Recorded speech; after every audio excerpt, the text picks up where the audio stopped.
have to be really careful. Yeah. Well, that is awesome. Yeah. Welcome to the 7 Points podcast here at DPS. We're going to find out why that basketball was spinning on the finger of our guest for today. I'm Kameron Lee, and we are with Kelsey Commisso. Commisso. See, I told you I was probably going to mess that up. That's okay. It's because I pictured it in my head the way that it's spelled, and it just messes me up. It's okay. But thank you for being here, Kelsey. Thank you for having me. And we're talking everything alerts. All Everything the alerts. alerts. Everything alerts. But but we also need to know about how is it that we started the show by you spinning a basketball on your finger? You know, that is like my emotional support device. Just being a longtime athlete, there's a reason behind it, and maybe we'll get to that. So, if our viewers keep watching, we'll touch on that and why I brought that in to this. Okay, so for our viewers and our listeners, Kelsey is the alerts coordinator for the state. Yes. And what do we mean by alerts when people hear that? What alerts are we talking about? So we're talking about our missing person alerts, our person-based alerts. So here in DPS, we have, and in the state of Arizona, we have 4 person-based alerts. We have our Amber Alert. All 50 states have a Amber Alert. That's for children who've been kidnapped or abducted. We have our Blue Alert. That's for law enforcement. If a law enforcement officer was injured or killed in the line of duty and the suspect is still outstanding and they pose a threat to law enforcement or the community, we would activate that Blue Alert. And then we have our Safe Alert, which is essentially replacing our pre-existing Silver Alert, and we'll touch on that. But it very much mirrors the Silver Alert. It's now called the Safe Alert, the Seek and Find Emergency Alert. And then lastly, our newest addition is our Turquoise Alert, and that's for missing endangered persons under the age of 65 that would fall outside the criteria of the Amber or the Safe Alert. So I think most people are pretty, I shouldn't say knowledgeable, but understand what an Amber Alert is. I think that's pretty well known. Yeah. Maybe even a Blue Alert as well. Luckily, we don't have a lot of those. Yeah. We have had some, but we don't have a lot of those. So maybe we can start with talking about the update to the Silver Alert, which is now the Safe Alert, and then also the Turquoise Alert. And so those that are listening and watching, the gal that we're talking to right now, when your phone goes off, you're kind of the one that pushed the button. Yeah, it's kind of thrilling. It's exciting. It's also a little nerve-wracking because it's a lot of double checking. Okay, this is going out. There's no redoing this. So it's a lot of critical decisions, and it's something that when it's time to do that, we want to do it immediately. So there's kind of the sense of urgency, but our duty office, so they're based out of ACTIC, which is our Arizona Counterterrorism Information Center. Now, our duty office is inside that watch center. The ACTIC is the fusion center for the state. So you've got federal partners in there. You've got your state partners, local PD agencies, all within the fusion center. So inside that watch center, we have our duty office, and they're comprised of troopers and then prior sworn police officers around the state. They're actually the ones that are going in and pushing that button that says send, activate. They're very much well-versed in not only the laws that govern these alerts, but the system itself and navigating when agencies call to make that request for an alert activation. They know the laws that govern it. They can help kind of guide and navigate these agencies when they think they might have an alert that meets the criteria to push that information out. No, so one of the things that we talked about is criteria. Yeah. And what we want people to understand is before that button is pushed, there is so much work on the back end that happens not only at ACTIC, but the agency that is requesting it. Oh, yeah. They are required to do an array of different things before that we can even get to that point. Yeah. So we're not just willy-nilly say, no, let's put out this alert or that alert. There's a lot that has to go into it, and statutorily, a lot of obligations that have to be met. Yeah. And then specifically with the Amber Alert, that's not governed by Arizona revised statute. That's governed under the Department of Justice, the PROTECT Act from 2003. So that's federal.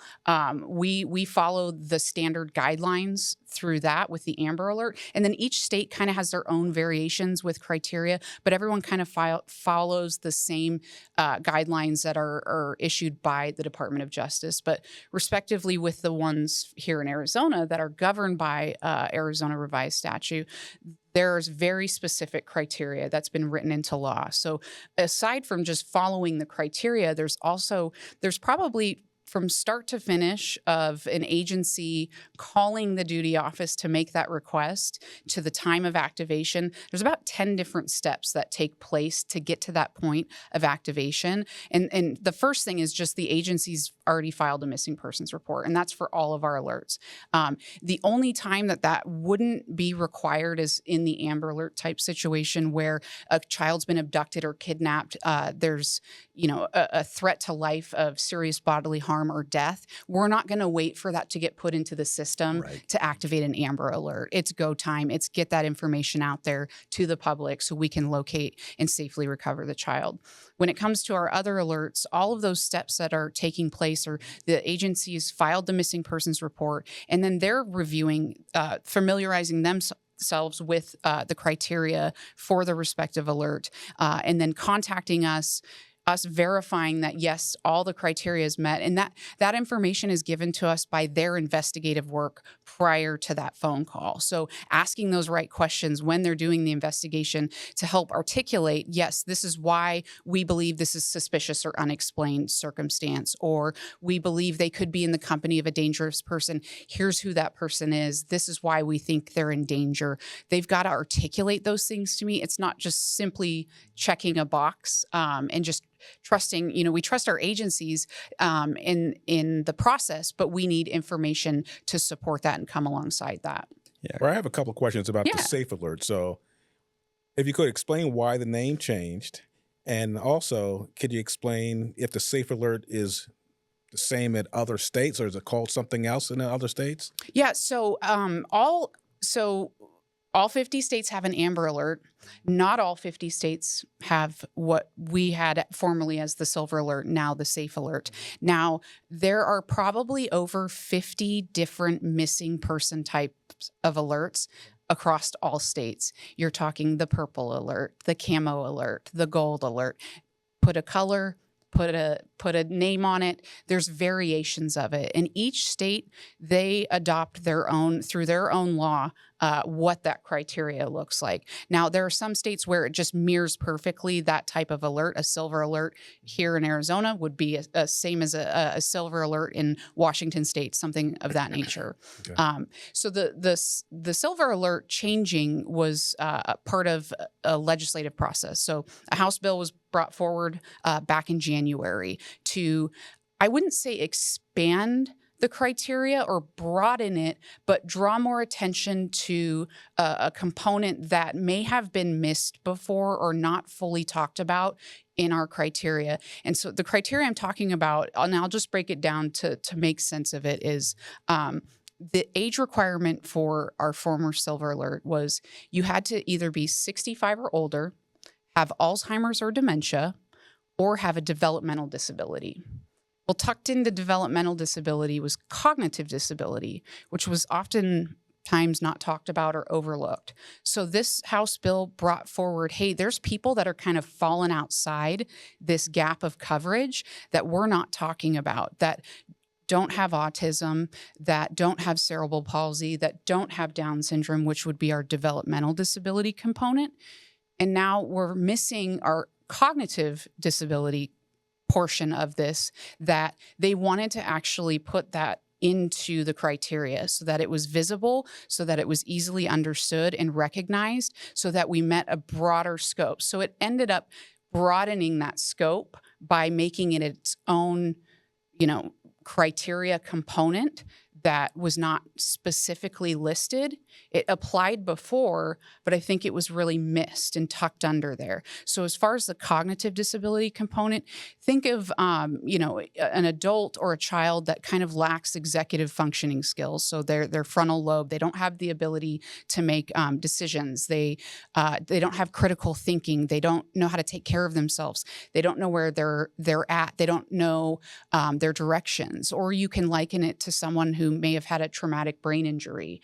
And as a result of that injury, it has impacted their cognitive functioning. And so this new alert, or I don't want to say new because I don't want it to confuse people. It's replacing the silver alert.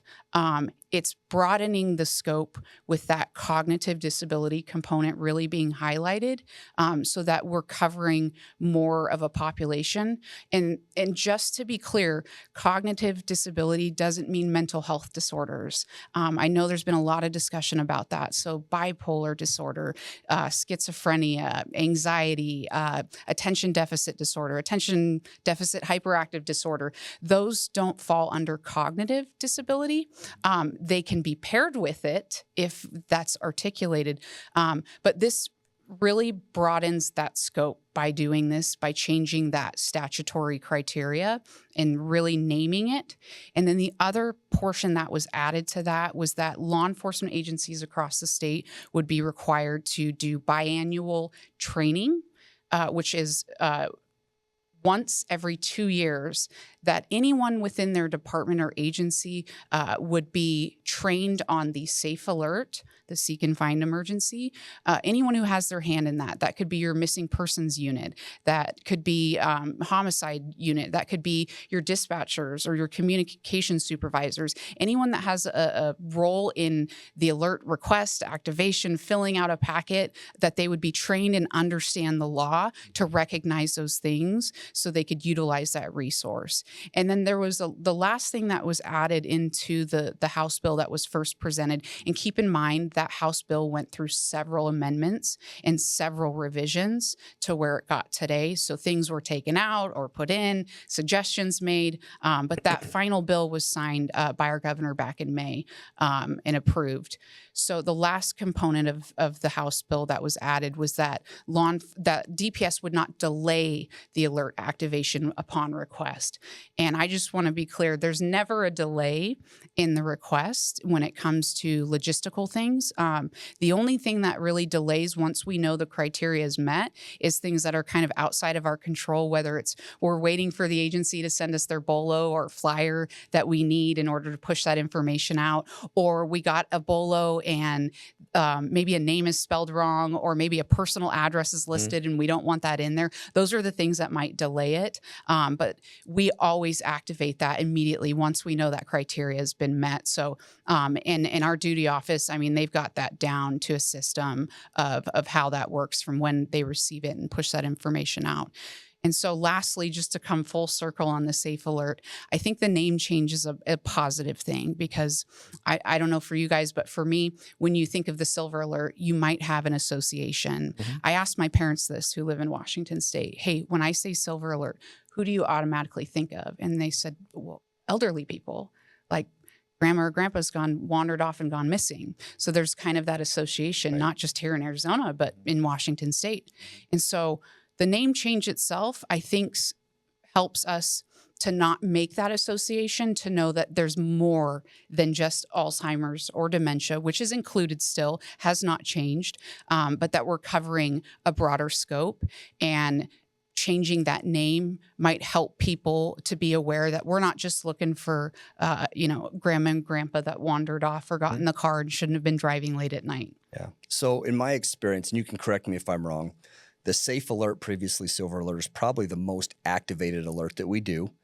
But the challenge comes in with smaller agencies because, in my experience, you have larger agencies like Phoenix PD or maybe Maricopa County. They have designated detectives that do this. And so they're very efficient with, and they are very familiar with the criteria that needs to be met, and they kind of send everything. Some of these smaller agencies, you guys have to actually walk them through the process.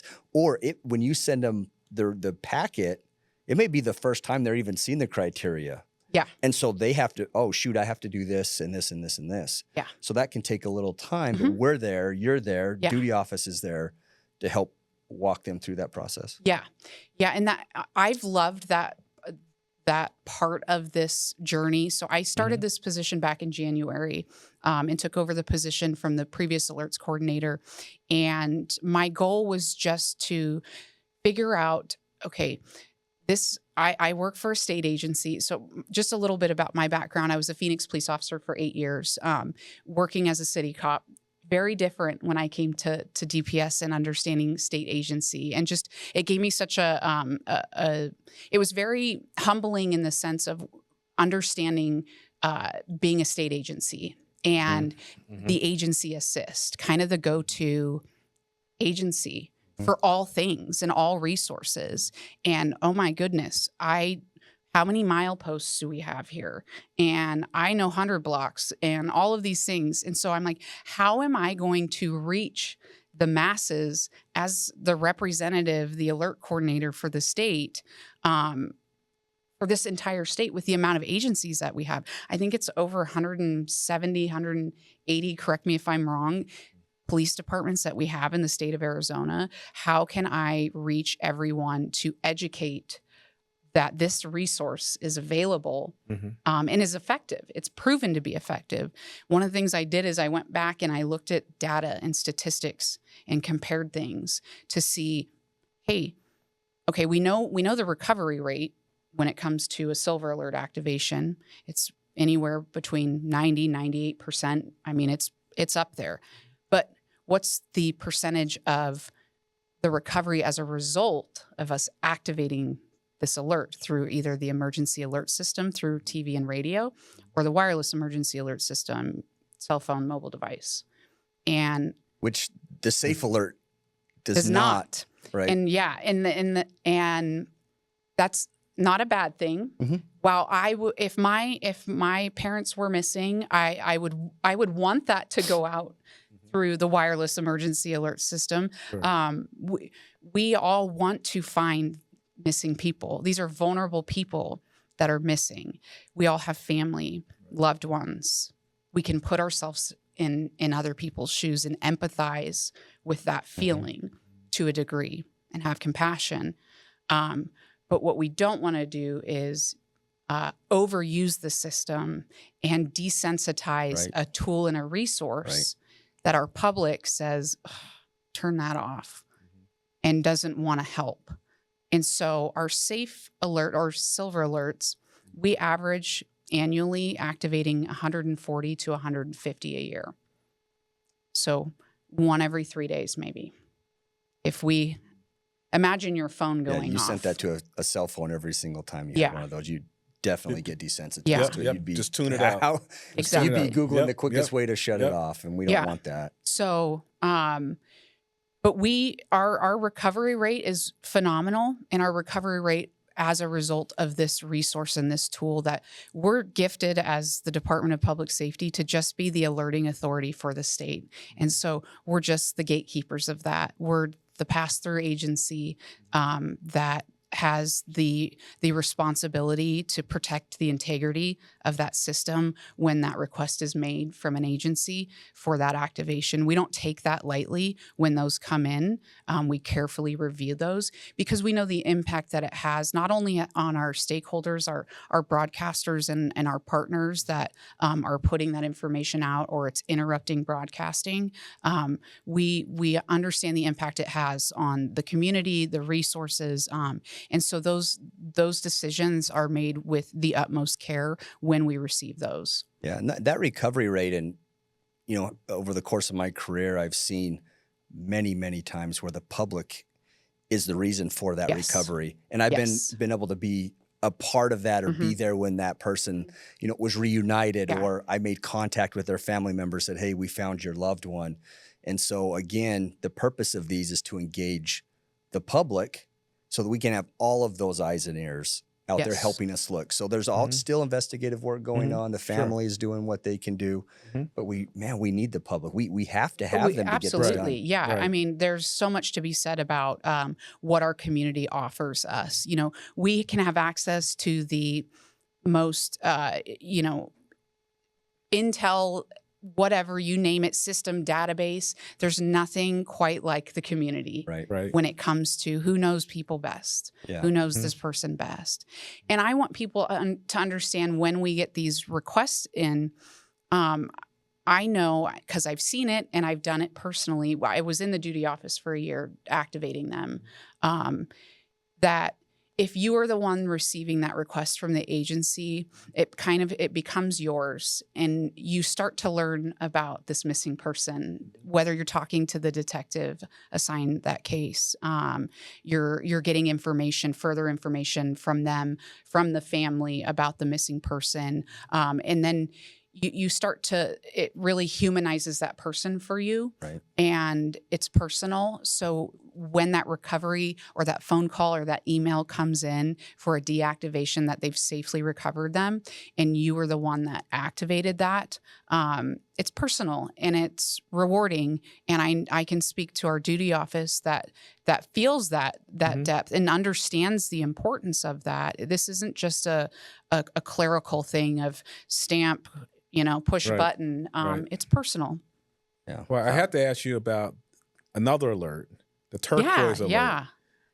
Tell us a little bit about how that came about and the very first one that went out that had a successful result. Yeah, that was wild. And it didn't take long. Not long. Once this was implemented for us to have to use it. And it was not just, it originated out of Hawaii. Hawaii, of all places. I did not see this coming the way that it did, but it's a beautiful thing. So the Turquoise Alert, much like the Safe Alert, went through its own process, the legislative process, and that bill was brought forward back in January, February-ish, with discussion and an emphasis on missing and murdered Indigenous persons and missing and murdered Indigenous women in our community and our tribal community members, and the impact of that.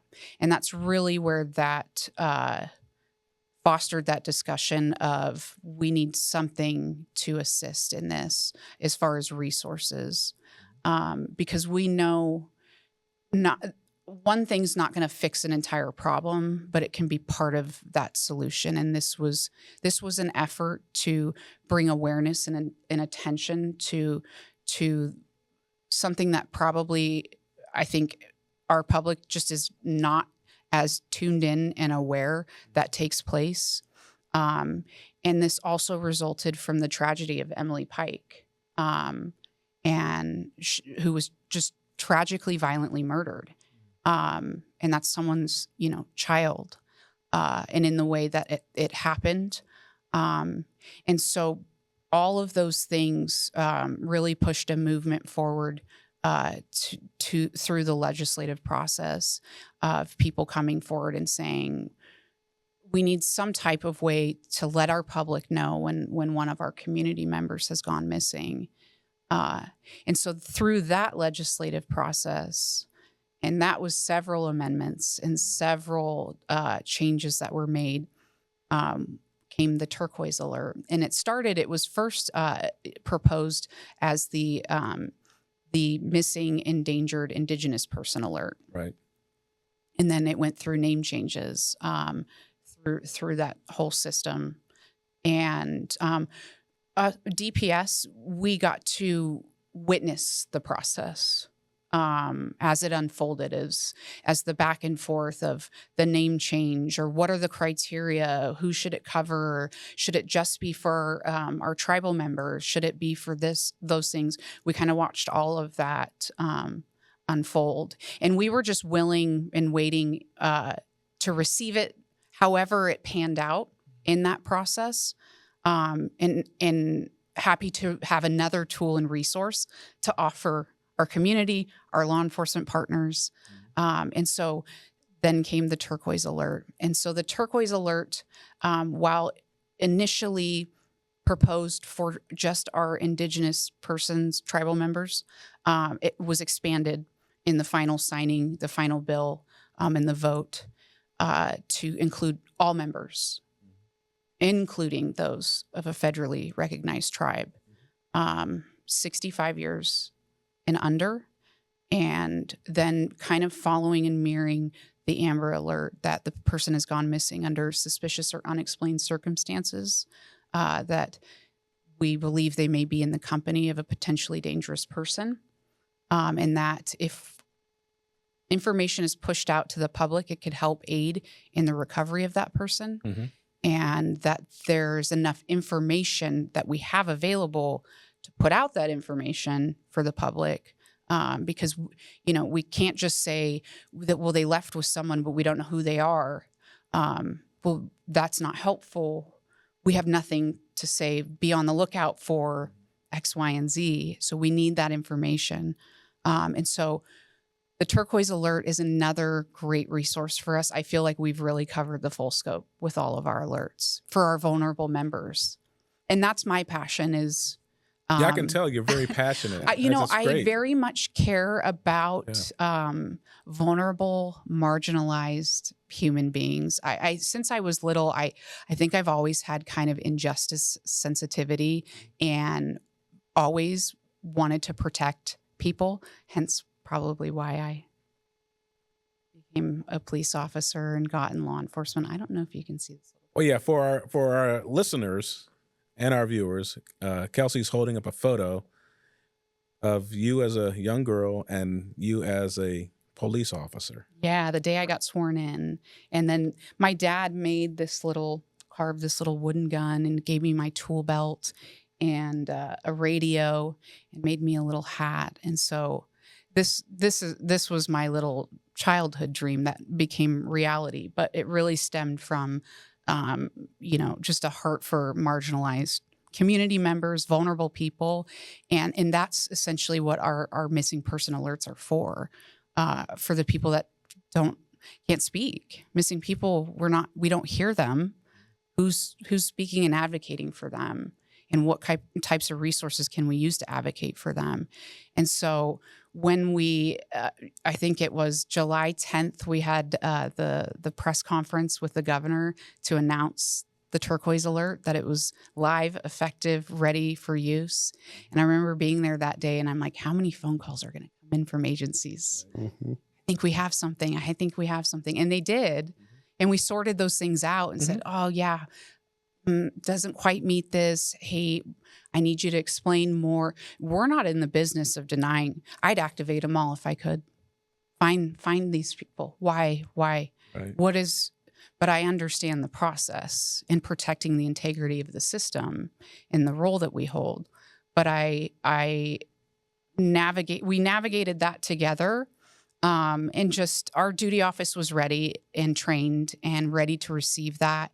And we had lots of dialogue about we might get this call, we might get this call. There's a lot of discussion and there's a lot of taboo discussions, and I'll just talk about it to be transparent. I know there's a lot of confusion with runaways, missing runaway juveniles, that why they wouldn't qualify. We've been asked that by the media. We've been asked that by our community members, our tribal members, you name it. And every alert request that we receive is different and unique. And we consider the totality of the circumstances, just like in law enforcement, when you take an investigation, no matter the investigation, you're looking at the whole picture. So every request that we get, we may have a runaway case that does meet that criteria, but we need those articulable facts from the agency to help us tip the scale to meet that statutory criteria. There are times where we have runaways that are historically chronic runaways. They know what they're doing. They don't want to be found. They're running from something. They're running for a reason.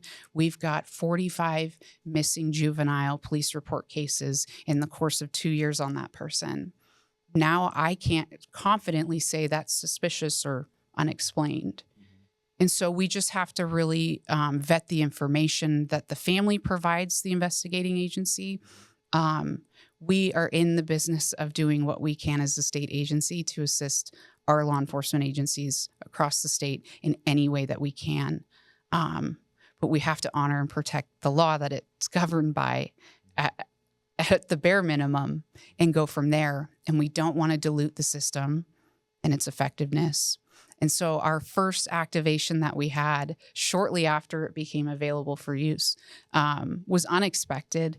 And I got a phone call. It was a Tuesday. It was the end of my work day. And it was from the Hawaii Police Department's alert coordinator. So essentially my position in Hawaii. She's under the Attorney General's office. And she was calling to get in touch with me because they had a missing child, that they had located mother's car at the airport, abandoned. It was suspicious. Mother did not have custodial rights. And they were working with the FBI that had boots on the ground here. They had confirmed they had touched down at Phoenix Sky Harbor.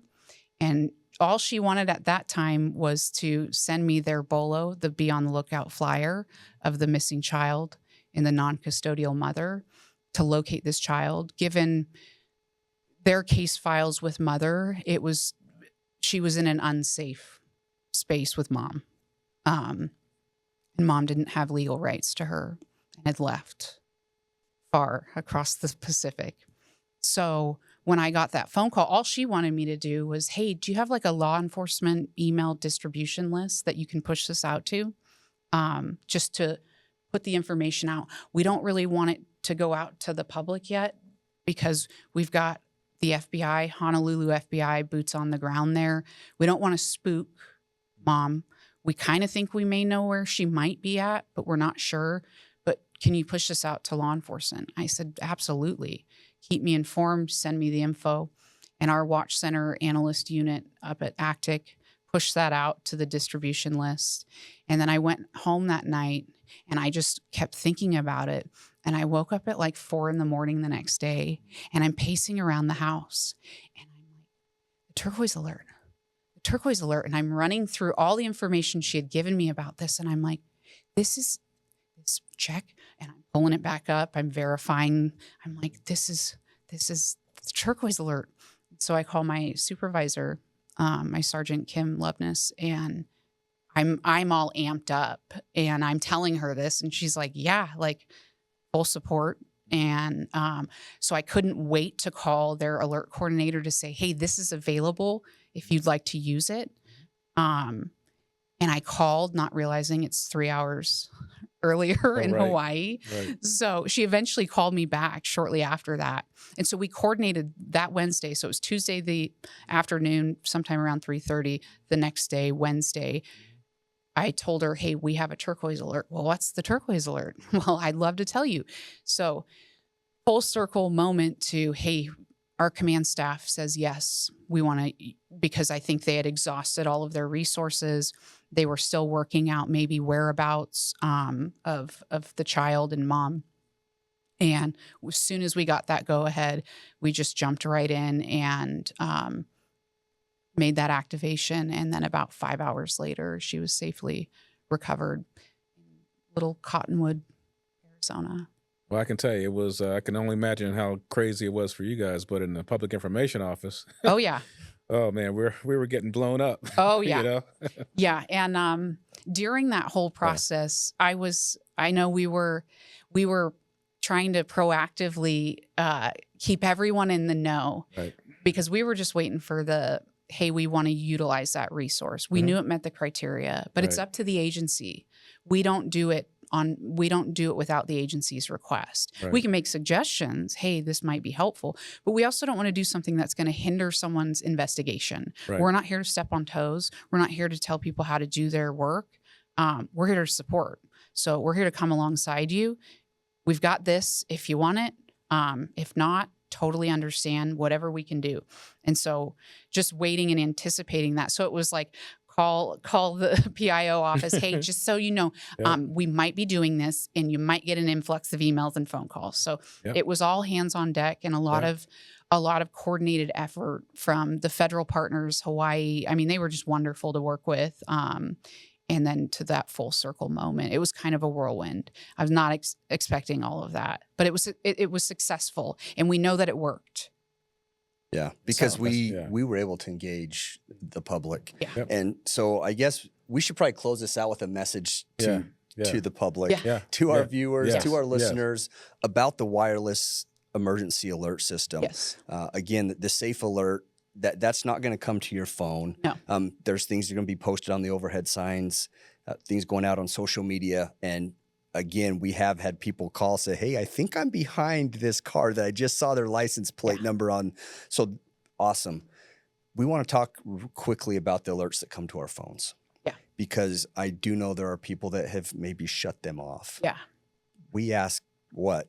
We listen, I get it. Let's be real. Right. They usually come at We get maybe enough an inconvenient time. notifications. Yeah. It's just the space that we're in, the day and age that we're in, where we are just constantly bombarded by our phone. If you are going to do anything, give up one notification, maybe your Uber Eats notification that comes up, maybe turn that off and replace it with turning on your missing person alerts, because you as the public are one of the most crucial components in locating people. And I can speak to that. I could provide the data, the statistics. We want people to turn those alerts on. And we're careful. So the way the wireless emergency alert system works is we have the ability to only send that out to a mile radius or even smaller than that, maybe just to a county. Statewide, like we did the Turquoise Alert, because we did not know the whereabouts at that time, which is why we opted to do statewide. We have the ability to narrow that down based off of the information or where they were last seen on foot or a vehicle. So we're going to carefully activate those alerts. I just encourage those listening to turn those alerts on your phone. Yes, you can disable them. But you may be that one person, and we get them all the time. We get so many people, a huge chunk. I would say about 35% of all of our alerts this year, of our silver alerts, safe alerts, are because of the public. Yeah. 35%. That's more than a quarter. So please understand, if that alert has come to your phone, a lot of effort has already gone in. Yes.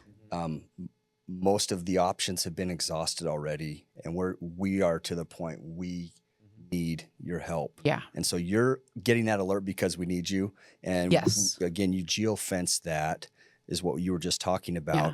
I guess the last piece of education to give the public is if you happen to be outside of that geofenced area and then come into it, so you may not get the alert at the time it's initially sent out, right? Yes. But then you come into that geofenced area, that area that we designated, hey, this is where we want the alert to go off, your phone's going to then go off. Is that the way that works? Yeah, if it's within the 8-hour window.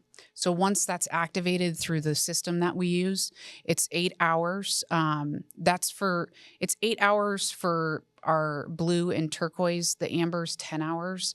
But that means within that 10-hour window, if they are not located and you were not in the area it was initially activated in, and it's within that 10-hour time frame, you can still receive that. Or you're traveling, you're coming from out of state and you happen to drive into town, you will get that notification if it's within that 10-hour window and they still have not been located. As soon as they're located, we deactivate that so that that does not happen. Kelsey, is there anything else you have, or you want Gosh, no, I feel like I talked so much. I so appreciate you guys having me here and talking about this. It's funny looking at the public's response to when the Turquoise Alert, right? You personalize it. I'm like, don't read the comment section because it's like, what's a tortoise alert? What's a this? And it's like, but I was so happy because that in itself was a form of education, inadvertently, where people just ask questions. And I've said it before, you ask questions, you gain more information and a better understanding. And for people just be curious about something, I feel like really educated our community members of what to expect and anticipate. Awesome. So thank you guys so much Keep for up the having me. great work. Appreciate it. Thank you. I mean, I learned more about Kelsey. You're like, you can spin the ball on your finger. That's pretty impressive. Thank hidden you. talents. I know, right? Anyway, thank you, Kelsey. I do appreciate you coming in, and thank you all for Yes. joining in on the 7 Points podcast here at DPS.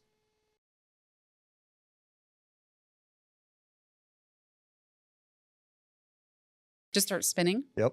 Okay. We got to get it just right. Okay, hold on. We'll keep it going here.